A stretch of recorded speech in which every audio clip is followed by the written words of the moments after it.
Hello, everyone, and welcome to episode 32 of Generation GC, Better Demons from Generation RX, Good Charlotte's 7th studio album, released in 2018, their most recent release, with Loreana La Civita. Last week, we talked about War from Youth Authority, and next week, we'll be back with a song from Good Charlotte's self-titled album. My guest this week, Loreana, is 29 years old, and she moved from Windsor, Ontario, Canada, to Toronto 3 years ago. She works as a retail manager and is currently pursuing her master's degree in clinical psychology, which we'll talk a little bit about. She's been a diehard GC fan for 17 years, and she's also roommates with another GC fan, Shannon Carlton, who was featured on the show on episode 19 talking about We Believe. Before we get into the episode, I did want to give everyone a heads up and possible trigger warning regarding child abuse. There are no mentions of specific events or incidents of abuse, absolutely nothing graphic, nothing that details a specific type of abuse. But the concept and topic of abuse does relate somewhat to the song. I wanted to give a heads up, just in case, if this is something that is going to be upsetting for you to listen to and you're not sure you want to, or that you can comfortably listen to this episode, that, you can peace out, catch back up with us next week. I also wanted to leave you with the numbers for the Child Help National Child Abuse Hotline, which serves the US and Canada, and the National Domestic Violence Hotline, both of which are available 24 hours a day, 7 days a week, 365 days a year. The National Child Abuse Hotline is 1-800-4-A-CHILD. That's 1-800-422-4453, and you can call or text them at that number. You can also go to childhelphotline.org to chat with them there. The National Domestic Violence Hotline is 1-800-799-SAFE or 1-800-799-7233, or you can go to thehotline.org to text chat with someone there. I'm also going to leave those numbers and that information in the show notes for you. And a few reminders before we get into the show. Please visit antisemitism.card.co and blacklivesmatters.card.co to continue learning about anti-Semitism and the Black Lives Matter movement, respectively. It's important to keep speaking out against all forms of injustice. I know there's so much going on in the US right now, but I don't want y'all to forget about these things. Related note, the US presidential election is just a few weeks away. In a lot of states, the deadline to register to vote has passed. There is still time in some states, and in some states, you can even register to vote that day, election day. Go to vote.org, and they'll have information on registration in your state, as well as election reminders, polling place locators, if you choose to vote in person. Finally, Generation GC stickers are here. Do you want a sticker? 2 options. Number 1, you can support the show on Anchor. Go to anchor.fm/generationgcpod, POD, and click support. That helps me sustain the show and have the right equipment, as well as do things like print stickers and get them mailed to y'all. Number 2, you can donate to a charitable organization. There's a bunch of great organizations listed at blacklivesmatters.card.co. Pick one, donate any amount. Any of those organizations could really use some help. And then you're going to send me a screenshot of either your support of the show or your donation, as well as your mailing address. DM me on Twitter or Instagram, GenerationGCPod, or email generationgcpod@gmail.com, and I will mail you stickers. Well, that's about it for our intro. Thank you for tuning in, and now on to episode 32. So, Better Demons is track 8 on Generation RX, which is Good Charlotte's 2018 7th studio album. As we're recording this, we're coming up on a week of the 2-year anniversary, which is very cool. Track 7 is Leech, and we'll talk a little bit about how I think these two songs might relate. And track 9 is California, The Way I Say I Love You. The song was written by Dan Lancaster along with Benji and Joel Madden. Loreana, had you recognized that name, Dan Lancaster, at all? So I didn't recognize the name, but when I was looking over the notes you sent me, I was like, wow, he's worked with so many of my favorite artists. So I kind of did a little search on him, and I saw that he's also worked with Don Bracco, which is another one of my favorite bands. So I'm definitely going to check him out after this. Yeah, so Dan Lancaster, listeners, he's a Grammy-nominated producer, mixer, writer, and artist from the UK. And he's worked with, in addition to Good Charlotte, he's worked with a lot of y'all's favorite bands. Blink-182, 5 Seconds of Summer, Avril Lavigne, One OK Rock, and Bring Me the Horizon, among many others. So a lot of great credits. He was also nominated for Producer of the Year at the 2017 and 2018 Heavy Music Awards. So he's a great name. Yeah, he's obviously very talented. Yeah, he's got like so many great credits. So I'm excited to explore a little bit. You know, I think this song is, I mean, as Good Charlotte stuff tends to be, right? But I think the song is like incredibly personal. Yes, yeah. So I've always been curious about like the songwriting process when you have, you know, Benji and Joel, who are twin brothers, teaming up with someone outside. Like, what's that like? Sharing, in a way, having to share something so personal with someone you are not that close to, you know? Yeah, I was thinking that too when I realized that there was like somebody else who worked a lot on this song. I just thought, wow, this is a personal, like deep song. And I just wonder how much of it, you know, comes from Dan's personal experiences and like how much of it comes from Joel's personal experiences. It's really interesting.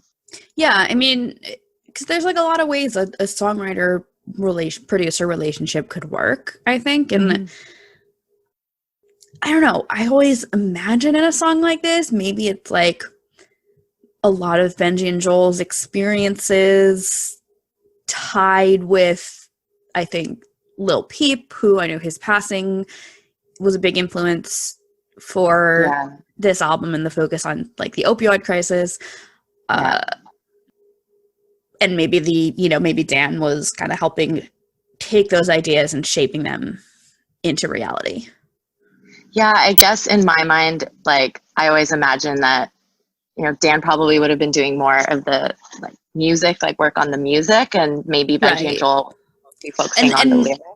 And maybe helping them find the words to express their ideas, kind of. Yeah. But obviously this is all us completely speculating, right? Like we have no idea. For all we know, Benji and Joel are not writing about themselves, you know, here. Yeah, you never know. And I know I saw in an interview around the time Generation RX was released, they talked a lot about a lot of the songs on Generation RX being like a stream of consciousness. Like they were trying not to think about it too hard and just like letting everything just kind of flow and just come out. So when that happens, like, you know, interesting things get brought up, and sometimes it's from your own personal experience, and sometimes it's just subconscious stuff that just comes out. So exactly. So this song, I noted, is not a single, and I don't believe they have ever played it live. No, I don't think they have either, but it's definitely on my dream set list for sure. Oh my god, I would love to hear this live. I don't know. There's so many deep cuts that I would love to hear live, and I feel like the vocals, like the harmonies and the chorus, like this song is so heavy that I think it would be such a great live track. Oh yeah, it would definitely be very like powerful, and it'd be interesting because, you know, there's all this like, I don't know if it's violins or something in the beginning. It's like very intense. That would be so cool to see live. It would be very cool. So we are going to dive in to this song and do a very deep dive. But Loreana, first, I want to help our listeners get to know you. Cool. So when did you first hear Good Charlotte, and what were your first thoughts on them? So my first memory of hearing Good Charlotte was on the bus ride home from school. It was the end of the school year in like June 2003. So I would have been about 11 years old. We were right around the same then, end of the school year, June 2003. Yeah, I think that's like, it's a pretty common story. Yes. I think that's And I heard the anthem on the radio. And my first impression was that, you know, the song was really catchy and fun, and it just got stuck in my head. I remember thinking like, you know, this song, I really like it. And it's so different from a lot of the other music that I was listening to at the time. I was a dancer. So like I listened to a lot of hip hop and pop and just sort of, top 40 kind of stuff. And Right. Good Charlotte was on the top 40 at that time, but they were very different from what I imagine you would dance to in like hip hop dance.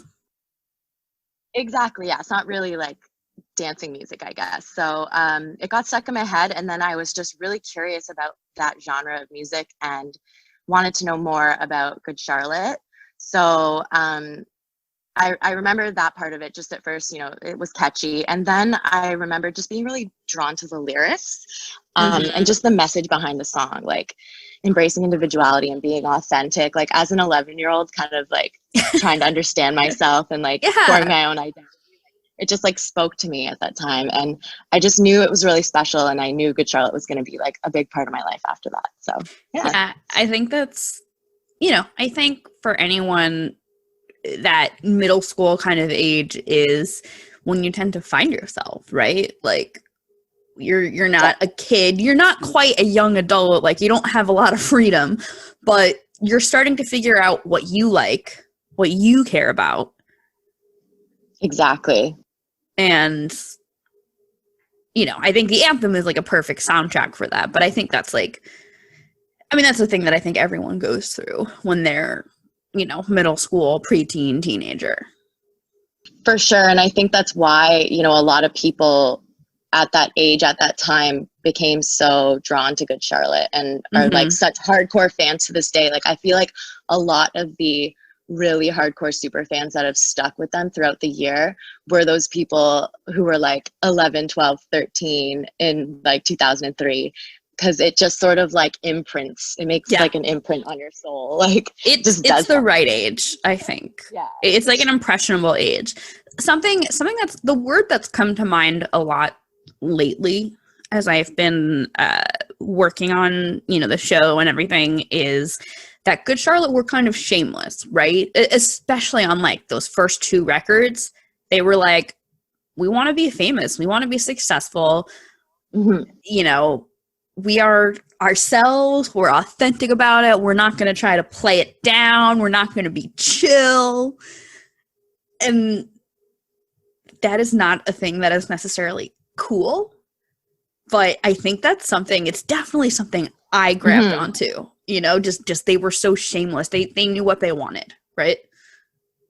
Exactly. I think that's what totally attracted me as well, because I think at that time, like, I was a little bit more reserved and like I was such a different person, and they sort of like empowered me to like be a little bit like that and just kind of be a little shameless, I guess. I am extremely not shameless. No, I'm extremely shameless. I'm extremely shameless. I am extremely not chill. Yeah. I'm totally the same way. I have no chill at all. Yeah. I like something. I love it. I want everyone to know that I love it. And I think it's a good feeling, ultimately, to not feel like you have to like hide the things you care about.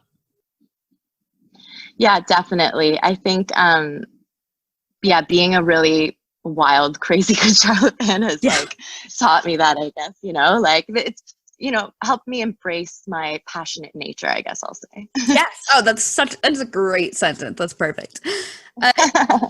So, Loreana, you moved from Windsor, Ontario to Toronto a few years ago. What drew you to Toronto?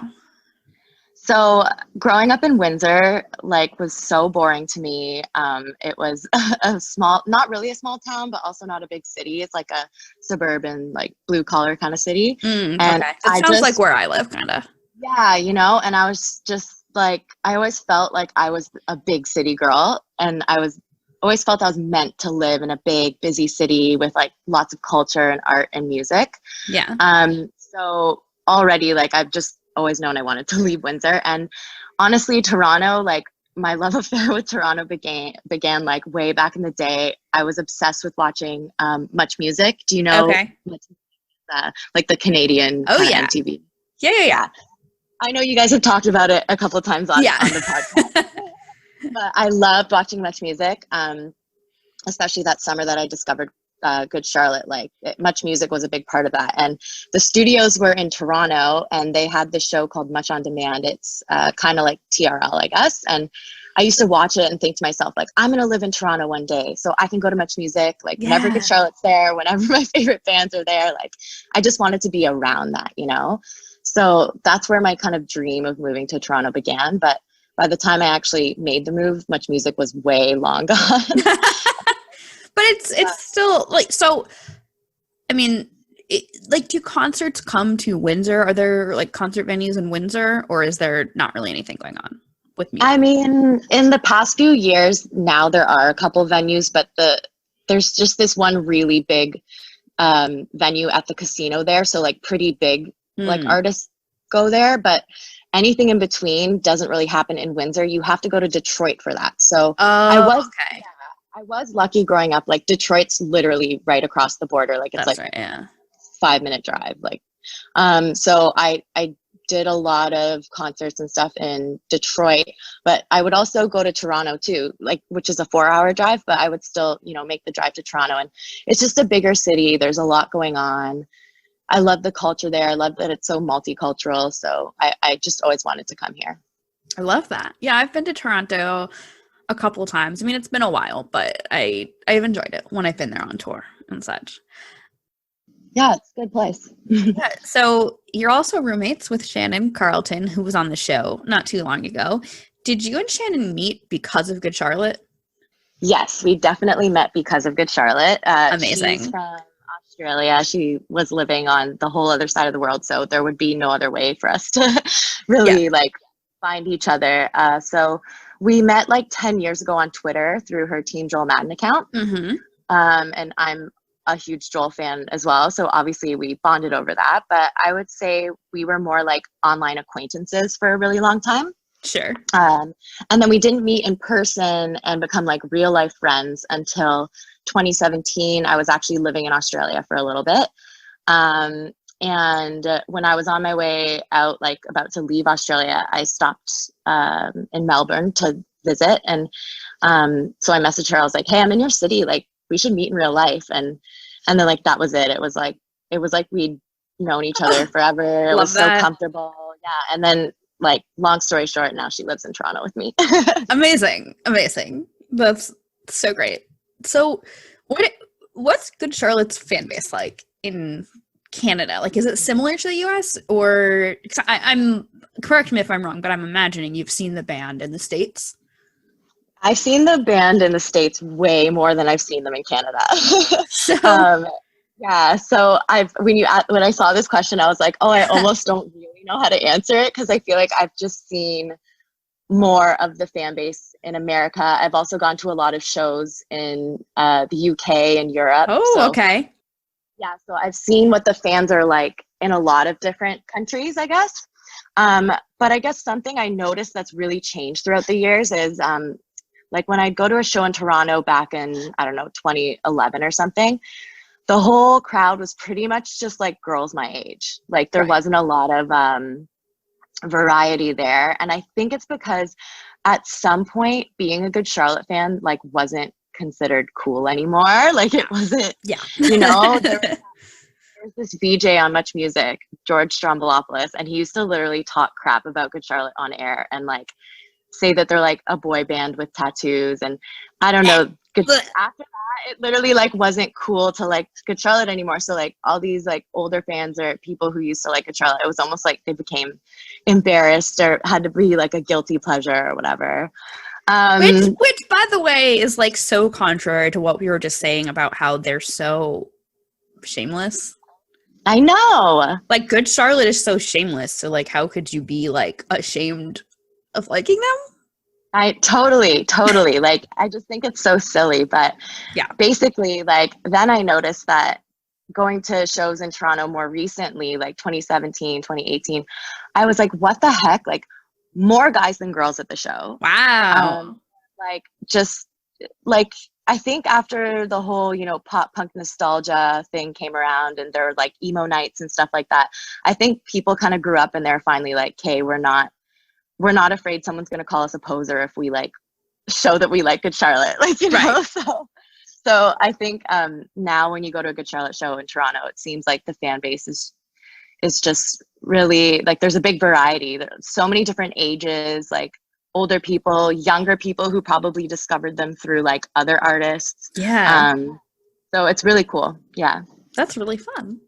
So one last question before we do a deep dive into Better Demons. So you are currently studying for your master's in clinical psychology, which is amazing. And as I've talked about on the show before, my undergrad degree is in psych, so I've always been interested in the field. What drew you to clinical psychology and made you want to pursue a graduate degree?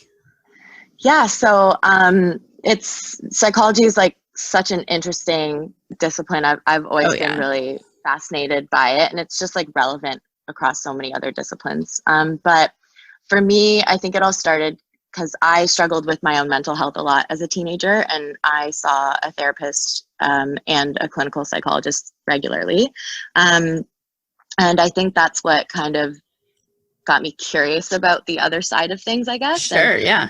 Yeah, I had a really great therapist who helped me a lot. And I knew after starting therapy with her, it was going to be my life mission to like sit in her seat one day and be the one to help other people, you know, process their emotions and like gain a better understanding of themselves. And so that's kind of like how it all started. And I've always been someone with a lot of empathy. I feel like I have this natural instinct to want I think you have to have that in order to like go into that field. Oh, you definitely do. And like, I just always want to like try to understand people. It's just been this like instinct that I have. So I've always known that I wanted to be in like a helping profession. But I mean, I also have this side to me that's like curious and loves figuring things out. I love like investigating the world around me. So I kind of like clinical psychology because it satisfies both of those natural drives. You can kind of figure out, this is a slight derailing, but there is a YouTube channel that I have become fascinated by called Psychology in Seattle. Okay. Is hosted by, his name is Dr. Kirk Honda, and he is, I believe, a marriage and family therapist.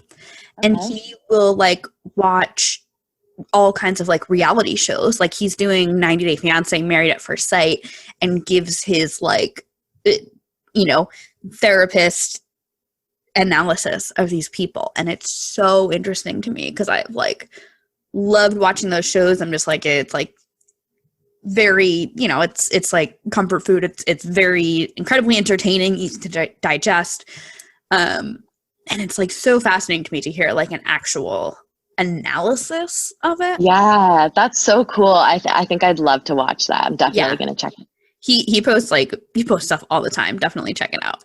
Cool. Also, I was curious and this might be nitpicking, I don't even know, but is there a difference between a therapist and a clinical psychologist? Yeah, so there is a difference. So, so a psychotherapist, a lot of different people can practice psychotherapy. Like social workers can practice psychotherapy and be a psychotherapist. Right, I have a friend that's a social worker. Yeah.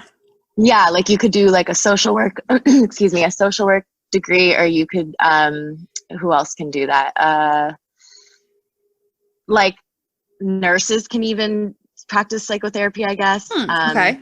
There's different ways that like psychotherapy is regulated basically. But a clinical psychologist would be able to, in addition to providing therapy, diagnose. Make assessments, like psychological and intellectual assessments.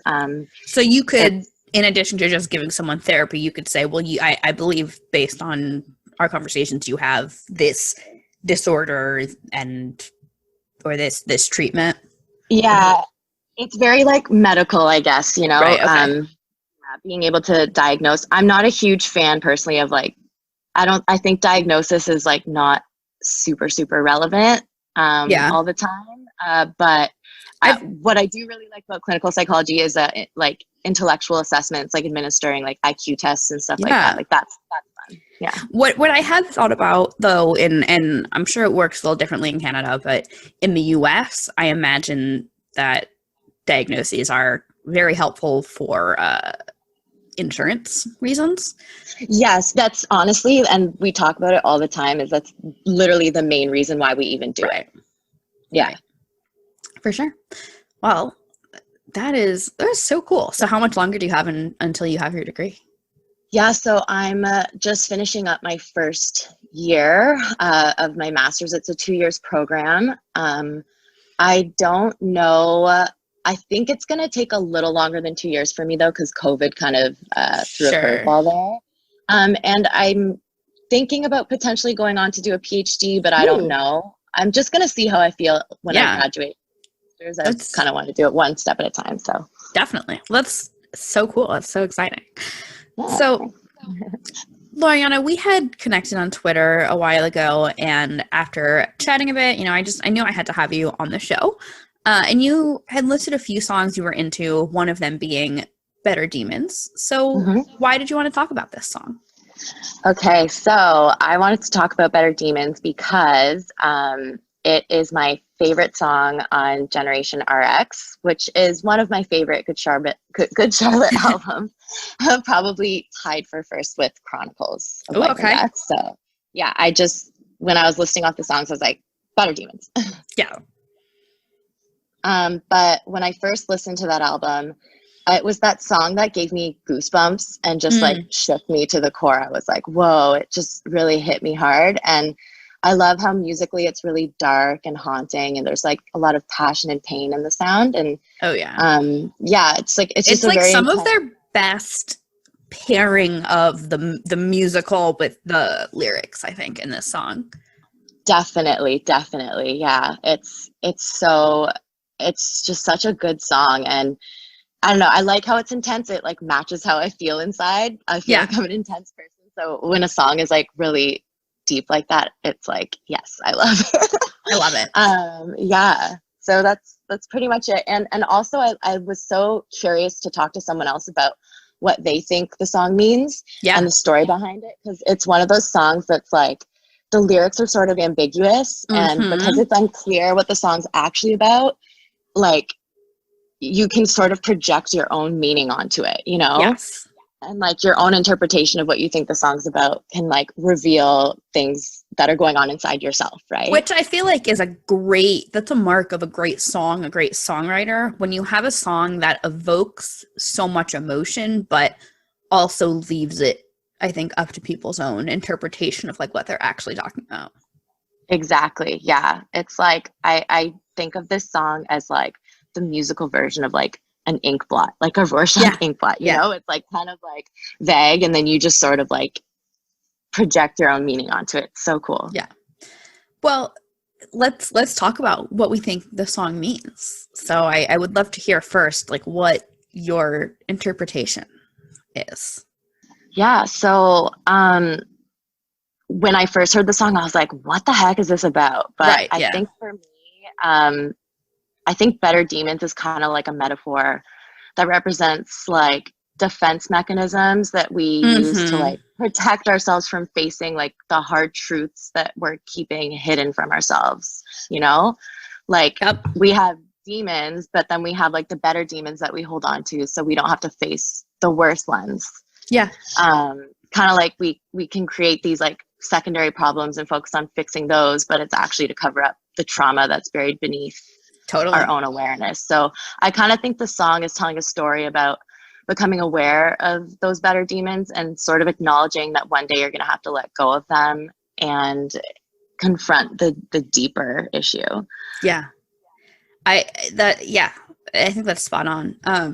I think what I had written down was that it's wanting to find some, in quotation marks, lesser evil to take the place of something incredibly painful in your life that you don't want to face.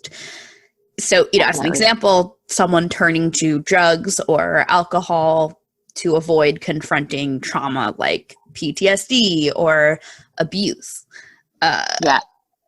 Knowing that the album was largely inspired by PEEP and the opioid crisis, I think it brings into question, the idea of people using drugs specifically as a coping mechanism. Obviously, I am not a clinical psychologist. I am not a professional in this field, but I feel like personally that quite often any kind of addiction is often a symptom of greater issues. But it's not, I don't think this song is just about addiction. I think there could be like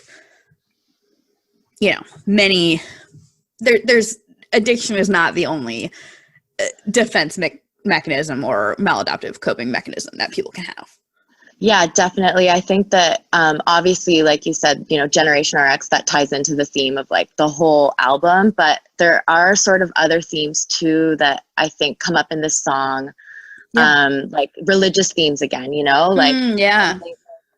Like no ghost, no Holy Spirit, I'm on my own right now. Do the angels sing if you can't hear them because I don't hear a sound? Like it's like you feel like you've lost God or you've lost faith, I think. Yeah, and like I was so intrigued by that part because to me it kind of sounds like he's saying like you can't pray your demons away, you have to like face and kind of like just go in alone.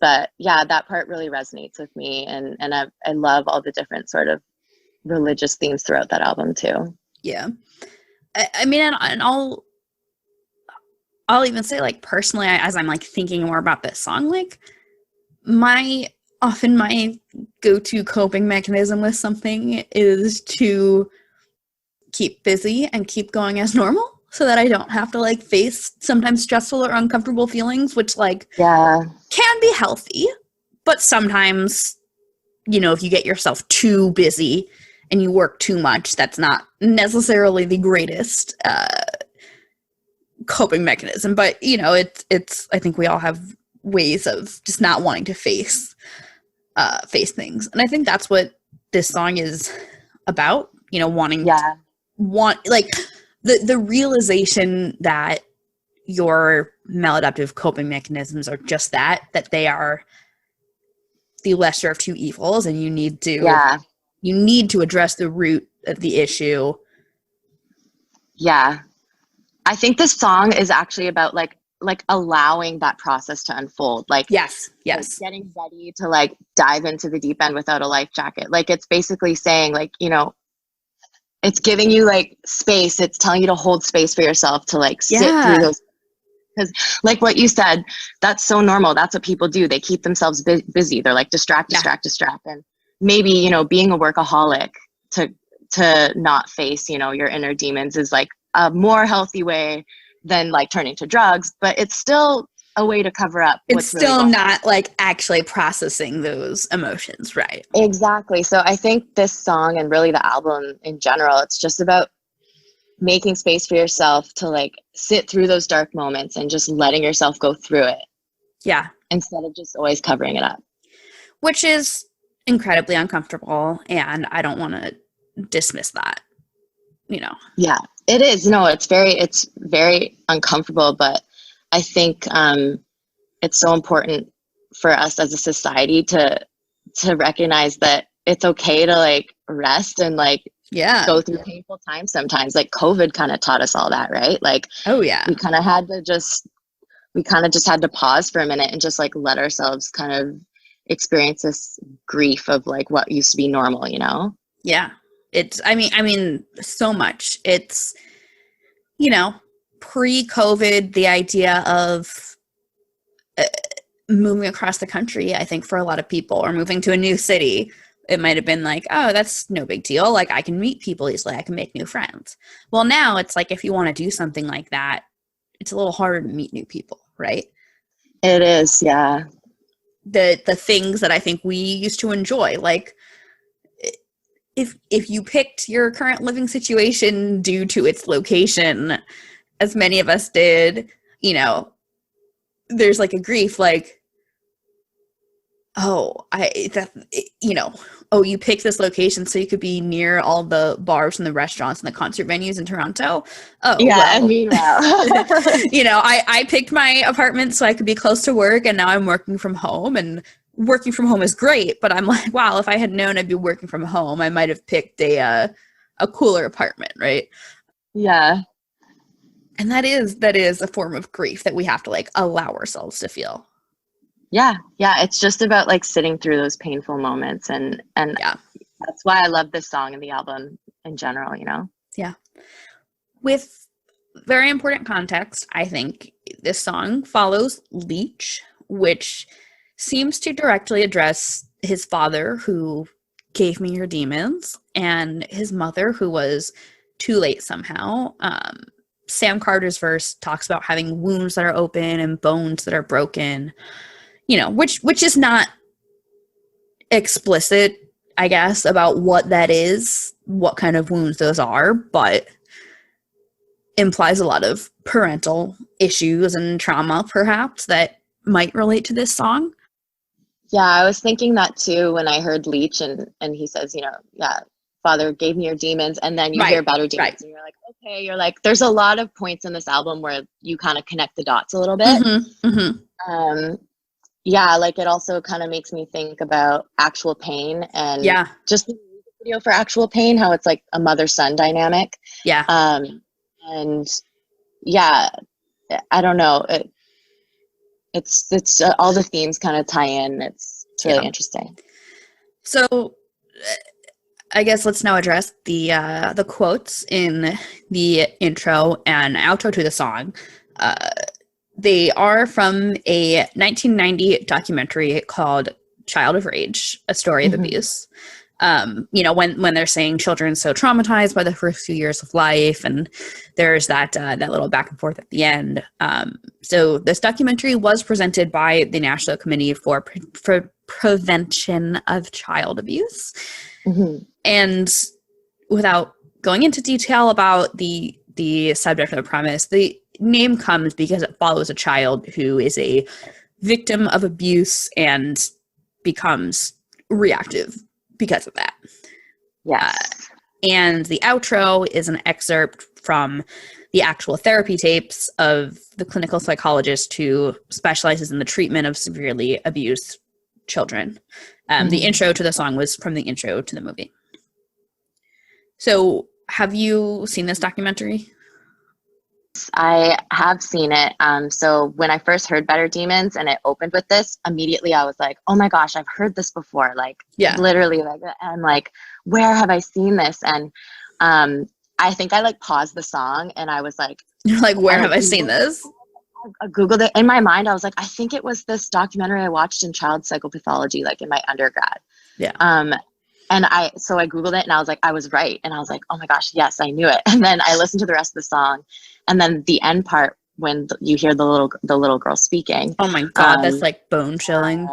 I was like, whoa, like, and I think I watched the documentary again after I heard that song because I was curious. And yeah, it's very, I was very surprised that they included that in the song. Yeah. I mean, I to me, having that inclusion points to this song likely being about abuse. You know, who knows what kind of frame of reference they're writing from. But that is, I mean, I feel like that's pretty clear that that's why they chose that. Whether, you know, whether they're writing about themselves or someone else, like they very clearly chose something that is, you know, from a movie about children who are abused. Yeah, and I think it was so smart how they did it that way, where they just kind of like it's subtle, you know? It's like subtly implied and you can like take from it what you want. And the song itself and the lyrics don't really speak directly to that, but it's then it's like you have at the end, you know, what the little girl says at the end. She doesn't say much, but she says enough that you know that she's like very traumatized. Yeah.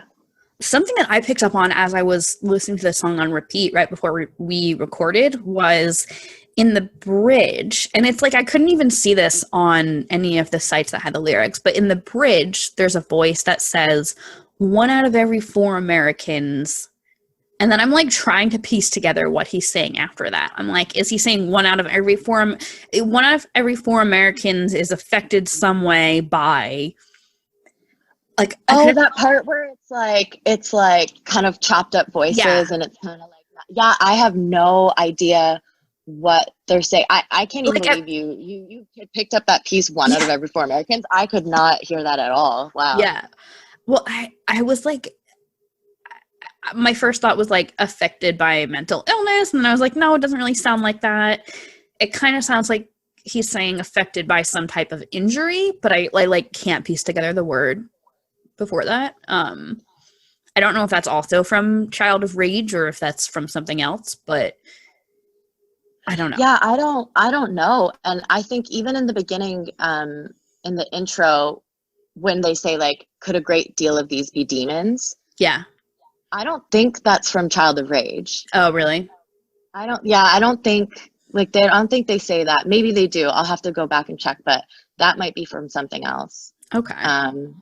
But yeah, that I totally forgot about that bridge part. Yeah. That's something I like. I listened to the song like twice through, and then I just played the bridge like 4 times, like trying to like figure out exactly what he was saying, because it's kind of buried. It is. It's so. I wish I could like chop up the song and like right, just like deconstruct it and like figure out. Play it in. Maybe I'll see if I can slow it down in Audacity or something.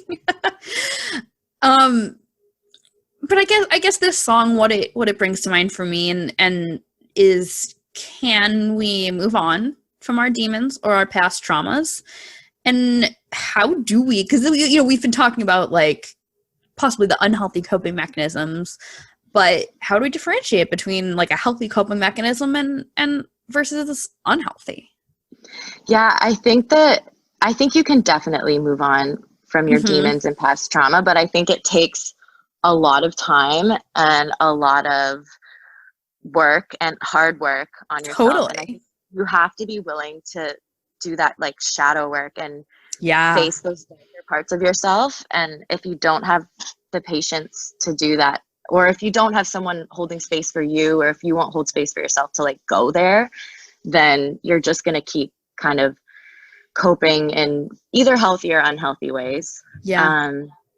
But I think that healthy versus unhealthy coping is obviously going to be something that's going to damage you and create more more kind of better demons, create these other problems, right?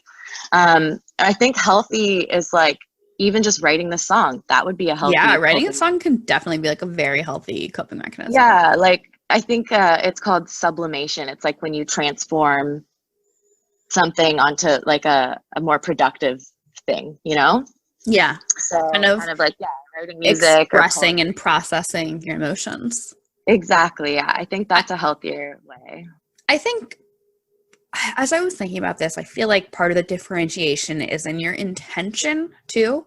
Like, are you, for example, I love to cook. Am I cooking because it makes me feel nurtured and like I'm taking care of myself to make a healthy meal from scratch?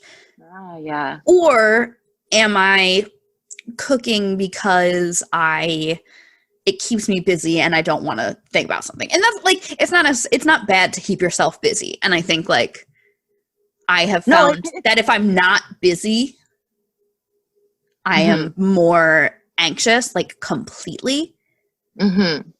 But I think there's like that intention kind of in like the hows and the whys of what we do things. Definitely, I agree. Yeah, intention is like, your intention behind things is so important. But yeah, no, keeping busy is good. Sometimes you have to, because we live in a world where people don't have the luxury to just sit and let themselves process things, you know? Where everything's kind of like go, go, go. And even though COVID slowed things down a little bit, I think still, people have other obligations. I've been grateful that I've like still been working. Like I'm very grateful that I've still been working. Yeah, but I think for a lot of people, like for me, I wasn't working for a while because of COVID, and it really gave me so much space to like actually face a lot of the things I wasn't, because I was a huge workaholic before COVID. I was like working 40 hours a week and going to school full time. Like I literally had no free time, and then COVID happened, and then it's like, oh, I have all this alone time to just sit and think about things. And it sucked at first, but like it's if you just hold that space for yourself and let yourself go through it, like that's where the transforming happens. I think that's, I mean, well put. You're obviously an expert, or I guess on your way to being. Not yet. Not yet. On your way though. On your way. And I think for me, what has allowed me to move on from anything in my life is the acceptance that I will not forget about things per se, but I do not have to let them define me anymore, because I think I would feel pressure for a while, like, oh, this like painful experience happened and I have to forget about it. And if I don't forget about it, I haven't moved on. Yeah, which I don't think is true. No, I think some things you'll never forget, right? It's just about like making peace with it more so. Definitely. Did you have any like stories or memories that you wanted to share about Better Demons? I think when I think of Better Demons and like memories about it, I just think about the Generation RX tour in the fall of 2018. Yeah. I went to a bunch of shows with my friends. I did like Toronto, Cleveland, Detroit. I did like a lot of Midwest kind of shows. And then, it just it reminds me of that whole album, but it brings up a memory of like we went to a bunch of those soundcheck things. I don't know if you ever got to do those. Yeah. And we did a bunch of them, and like I'm always way too nervous and shy to ask a question. Like I'll just sit there and just stare, and like I like will never ask a question because I'm so nervous. But I was so curious about what Better Demons was about. Like I had to ask, so I challenged myself. I was like, you gotta ask them. Yeah, so you asked. So I asked, and it's funny because like I was so nervous just asking about it that like when I actually got the answer, I don't even remember what they said. Like I genuinely, it's like my mind went blank, and I'm like, I still don't know what it's about. Oh, I thought you were gonna like give me the tea and like tell me some great information, but I get that though. It's like you get so worked up in your mind about the asking that you kind of forget that asking leads to a response, and you forget that you have to process the response too. Exactly. I don't know. It was just very overwhelming for me, but I vaguely remember either Joel or Benji kind of telling me it had something to do with like religion. Yeah. And they spoke about that a little bit, but like I don't remember verbatim what they said. So the song's meant to remain mysterious, I guess.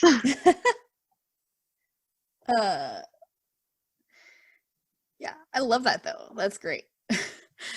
Something that I have found interesting in doing is, especially with newer songs, kind of comparing them to like other songs in the band's discography. You mentioned that you love this album and Chronicles. Not surprising. A lot of people have compared the two albums because they use a lot of strings. Yes. And like on this song, it has those like very haunting harmonies and the on the chorus. Yeah, that was good. Thank you. But this song to me specifically reminds me of Walk Away. Yeah. Which, like, while Walk Away was wanting to walk away from everything that scares you, this song is about confronting it. Yes, I totally see that. And I totally agree. And I also feel like it reminds me of Secrets in a weird way, where Secrets is about, standing up to the pain and like, but obviously Secrets is like a very lighthearted, upbeat kind of song. And this is like haunting. Like that's the this one's like, the vibe is different. It's very haunting. Secrets is kind of like taking that same theme, but making it like very light and like, let's stand up to the pain, like wake up and fight again. Yeah, this is like, I really hope my Better Demons don't fail me now. This, honestly, I think this, especially with the inclusion of, the intro and the outro from Child of Rage, to me, this is like one of their darkest songs, like with that inclusion. Oh, definitely. Like, I can't think of a song that's darker than this one, really. Like, what comes to mind is like Ghost of You is pretty, which is another song I listed as my favorite that I would have wanted to talk about. But so Ghost of You, love that one. And what was the bonus track on Youth Authority? We'll Let It All Out. Yeah. That song was like, I love that song. Yeah. Well, maybe I'll have to have you come back on. Maybe. Another episode. Maybe. So I want to read some reviews of this album that mentioned this song, and I was like very pleased that there were a lot of reviews of this album that were like very thorough. Yeah. You know, because sometimes you'll read record reviews that like don't actually talk about the record, and I'll read, especially when we talk about like, the first few records, the first like 4 records, you would see a lot of reviewers that very clearly came into the writing with like all these preconceived notions. And I feel like for this, you have a lot of people just trying to be more subjective. So When the Horn Blows said that this song is as dark lyrically as it is nihilistic. The chorus reflects the idea of there being a lesser of two evils, which results in comparatively less pain. This, as opposed to trying to face your demons head on and overcoming them, is a stark contrast to the earlier message of hope and unity in the face of pain. Instead, it insists that holding on to a degree of pain is better than trying to beat it all and ending up numb. Yeah, I mean... Yeah, I read that and I was like, I guess that's like a similar but different interpretation, because to me, yeah. I somehow the song sounds hopeful to me. Like, yeah, it sounds like you're getting ready to go to battle, you know? Yeah. Oh, that's such a great way to put it. You're getting ready to go to battle. Yeah, it's like, okay, I know this is like I'm scared, but I know this is what I have to do, and it's like you're like psyching yourself up for it. Yeah, that's perfect. Call the One also cited it. They had a very long review. They said that the album is packed full of heavy guitar pounding drums and just enough synth-filled riffs to keep you on your toes. From the rawness of Better Demons to the piano-led ballad Cold Song, Good Charlotte has found a way to reach every kind of listener in every situation. The album embodies a lot of anger and sorrow. There's no beating around the bush, but underneath the pleas for help, there's a stronger message, a call for change. Not every song has a pretty message. Better Demons highlights the victims of the social system, but songs like these are reflective of life. Yeah, I mean, I think this is pretty spot on. They say that, GC calls their fans to keep fighting even when they don't feel like they're making a difference. And I think, like you were just saying, yeah, this song is about like kind of getting ready to go into battle. Like, it's steps, right? It's not like you are not going to completely recover from years of past trauma or hurt overnight, but this is like the very important step where you're like, all right, we're doing it. Exactly. Yeah, it's so interesting how like some reviewers hear the hope in the song and then some reviewers like don't hear the hope in the song, Yeah, I almost wonder if some of that is like, how much familiarity do these people have with Good Charlotte outside of like this album? Yeah. Because like when I interviewed Billy a couple days before this album came out, I remember talking to him about like how I felt that they always had a lot of hope in their songs, even when it's like very painful.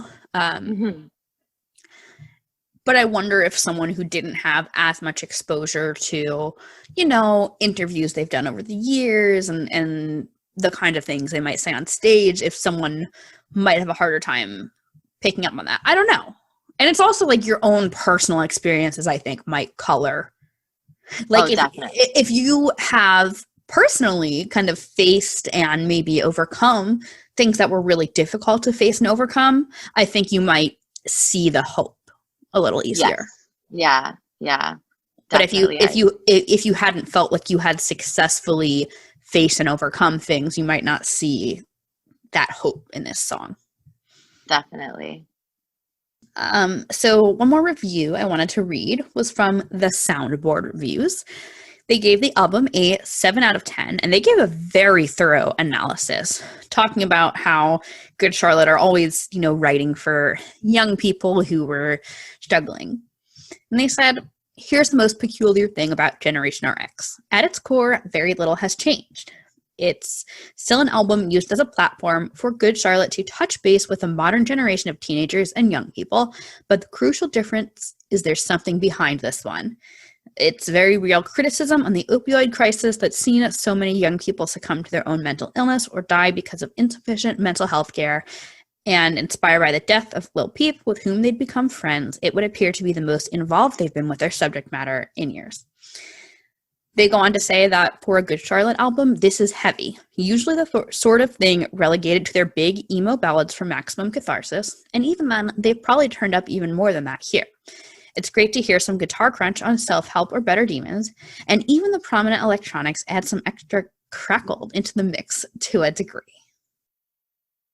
Yes, I totally agree with that. And yeah, it's the same. They're still holding space for like this generation of kids to like, you know, relate to something, but they're talking about something a lot deeper. And I was really proud of them on this album for coming back and like not, you know, coming out with an album that was very surface level, you know, like I love Authority, but like they hadn't like done an album like this since Chronicles, where they really weren't afraid to like be vulnerable and talk about things, you know, that they haven't even really. As we were talking about like Walk Away and Secrets, I feel like this is even more vulnerable than that. Oh, definitely. Yeah. Like it's just, the whole album is just super raw and honest. And it was so refreshing as a Good Charlotte fan to like hear them be vulnerable like that again, you know, because that's how you can like really relate to them. As a band, you know, you get like being a fan, it's like I want to hear the truth from them, you know, like it doesn't have to be pretty, you know. Well, speaking of, you know, fan experience, let's read some YouTube comments. So Elver Galarga says that they can't stop listening to this album, specifically this track. I love those violin, the bass guitars, and Joel and Benji's voice, but I think this would be better if the guitars were more heavier. Okay, so they want them to lean into the heaviness. It's pretty heavy to me, but Akshay Singh said, nostalgia. This song is like one of your old tracks. It has a bit of that dark theme. And gamer girl Regina said, how did GC suddenly get back to their roots? I'm so in love with them all over again. There were a lot of comments like that, people saying like, oh, this feels like an older song. Yeah, definitely.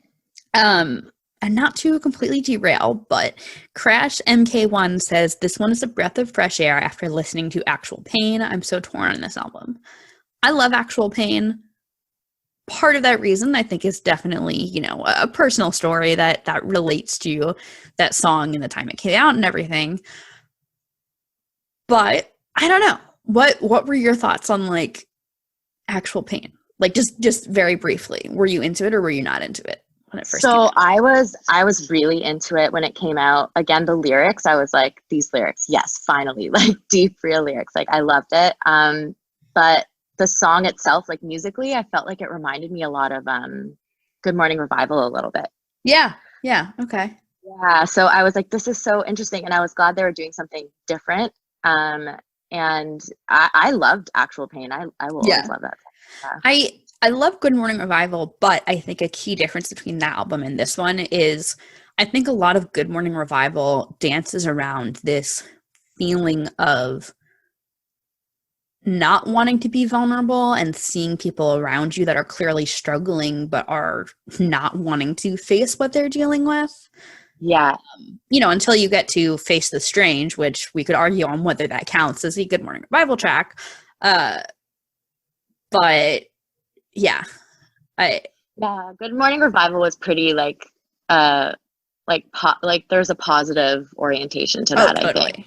But with like but it was covering up like an underlying, there's still some stuff going on, you know? Totally. But as fans, you can sense that, you know, like you can read between the lines and like kind of still pick up on that. But yeah, no, I really liked Actual Pain. I think like it was just the sound of Actual Pain. Like there was something about the music that reminded me of kind of how in Good Morning Revival they went a little bit, not electronic, but you know, the sound change. They had some electronics, yeah. So there was only one comment about this song on songmeanings.com, but I liked this comment. And I also wanted to shout out the user XMCRXRulesX, which by the way, this comment was from like early 2019, and like that's very similar to the type of screen name I would have had in about 2006. So Yeah. I don't know if this person is just like throwing it back to their emo roots or if they've had that account for, a decade plus. But like, great screen name, XMCR, X rules, X. I mean, excellent quality. Quality. But this person says, I believe this song is about troubled youth, that certain kids have no one to turn to for help. I think he's talking about how certain kids are abused by their parents and are also bullied at school, and that those kids have no one to turn to for help and could hurt or even kill without feeling bad for what that child did. Mm-hmm. Yeah, I mean, I think that's a great interpretation, and points clearly to the idea of, the children so traumatized that they have trouble bonding with people and forming healthy relationships. Yeah, definitely. I think that, that's another thing. We didn't even talk about that, but like when you experience trauma, like how it can impact your ability to bond with other people. Oh, so much. And I feel like, we expect people to just try to form healthy relationships, but like I'll watch, like a 90 Day Fiance, and I'll see someone that's clearly having issues in their relationship. And like, even me not being an expert, I can be like, okay, this person is not being difficult. They're not complaining. Like, this person very clearly has deep rooted issues. Mm-hmm. So maybe, I don't know. I love watching reality TV. I think human behavior is fascinating, but I also try to like be very gracious in my interpretation of people and like assume that they are not trying to be a bad person. They are a person who maybe is trying to like, process whatever they have experienced in life. Yeah, you never know. Like you can assume that people have ill intent behind things, but I think it's better to just assume that people are good, Yeah. And try to understand where they're coming from. Yeah. And you're never going to know what is in someone's minds, but you can hold space for conversation. And like, I think if you're gracious in your interpretation of someone, like I believe and I try to like process my experiences that most people are mostly good. Mm-hmm. Try to hold space for people, I guess is what I'm saying, and understand that just like you have, past experiences that may shape how you act, other people do too. Yeah, exactly. So, Loreana, how has this song held up for you over time? I mean, I know it's been like 2 years, but yeah, it's like a newer song, but right, yeah. I think when it was first released, I had it on repeat for like months. I couldn't stop listening to it. Yeah. And at the time, the message really resonated with me and like, empowered me to start confronting my own demons. And Love it. I think, it was definitely like at that time in my life, like very relevant to me. But because it's such a dark and heavy song, it's like compared to other Good Charlotte songs, it's not something that I listen to regularly or all the time. Sure, yeah. Like, it's not like Riot Girl or the anthem. I can't just like jam out to it on my way to work, Yeah.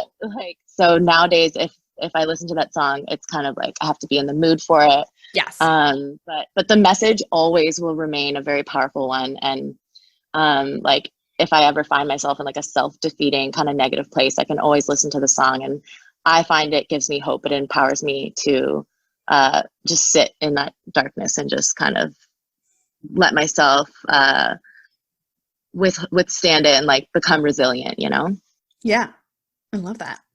Well, what has Good Charlotte meant to you over the years, and how has that changed?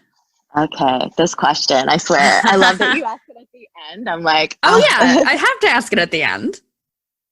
Okay, I can't even, I'll never be able to like fully articulate like what Good Charlotte means to me, because it's like, it's just evolved so much over the years and like become so much more and totally transcended what it originally all meant. But basically, like in the beginning, their music influenced me like on a personal level.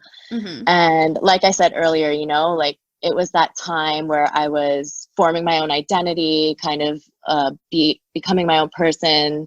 And, because I started listening to them and I had the influence of their music at that time, I think that it just shifted my whole perception of myself. And like, I love that. their constant message of like staying true to yourself and being authentic, it completely shaped me throughout the years. Like, I used to be this like obedient little ballerina. Like before I started listening to Good Charlotte, I was like this little goody two shoes and like, I just wanted to be popular and liked. And then I don't know, I started listening to Good Charlotte and like, they just like showed me this different side of myself. I started like expressing myself a little more. I got a little more outspoken. I got a little rebellious. Maybe some of that was like literally just, you know, going through puberty and like becoming a teenager. But I don't know, they helped me through that time. And like, in a sense, in the beginning, they were kind of like great teachers and like mentors to me, you know, like they helped me grow up and discover myself throughout the years. And that remains true today, and that'll probably always be true. Yeah, but I think aside from like that, personally, like being a Good Charlotte fan has given me a sense of like community and belonging like I've never felt before in any other circumstance in my life. Like, you know, I met my roommate because of them. Like I have all these friends all over the world because of them. Like, and honestly, like I think some of my other friends have said this on the podcast too. Like we joke sometimes when we're together, we're like, whatever, who cares about Good Charlotte? We won't even go to the show tonight. Let's just hang out. Like we just like love each other so much. And like anyone who's a Good Charlotte fan, I feel like I can connect to them no matter what, you know? Yeah. You can connect to them because it's like, I feel like it's, you know, if you relate to Good Charlotte, then you and I probably have at least some similar life experiences. Oh, for sure. Definitely. But yeah, it's just become like this, like a sense of community, you know, like I'm not somebody who like likes to join clubs or like be a part of a team. Like I'm kind of a bit of an individualist, but Good Charlotte and being a Good Charlotte fan is the one thing where like, I just feel like I found my people, you know? That is amazing. I love that so much. Loreana, do you have any last words about Better Demons, about Good Charlotte, or about yourself? I think I said all the words. Amazing.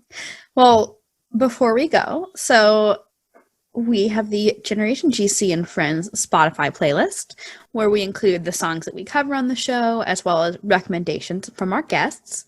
So can you leave our listeners with a song recommendation? Any you know, non-Good Charlotte track you're enjoying lately? Ooh, okay. I just recently discovered this like British singer-songwriter, and now I have to look up her name because I can't remember it. She has this song called Boys Like You that I've been listening to like on repeat. Dodie, her name's Dodie. Yes, I think I've heard that. Yeah, I'm really into her. She's a great songwriter, awesome lyrics. So, but Boys Like You is the song I love. Amazing. Right now. Well, Loreana, where can people keep up with you on the internet? Ooh, I would say Twitter. I have an Instagram too, but Twitter is my like Good Charlotte space, I guess. So, yeah. Amazing. Well, Loreana, thank you so much for coming on the show. Listeners, thank you so much for tuning in. Last week, we talked about War from Youth Authority. Next week, we'll be talking about a song from Good Charlotte's self-titled debut album, Good Charlotte. My name is Molly Huddleston. I've been your host. You can follow Generation GC at Generation GC Pod, P-O-D, on Facebook, Twitter, and Instagram. And you can also follow me, Molly, at M Huddleston, MHUDELSON on Twitter and Instagram. Thank you all for tuning in.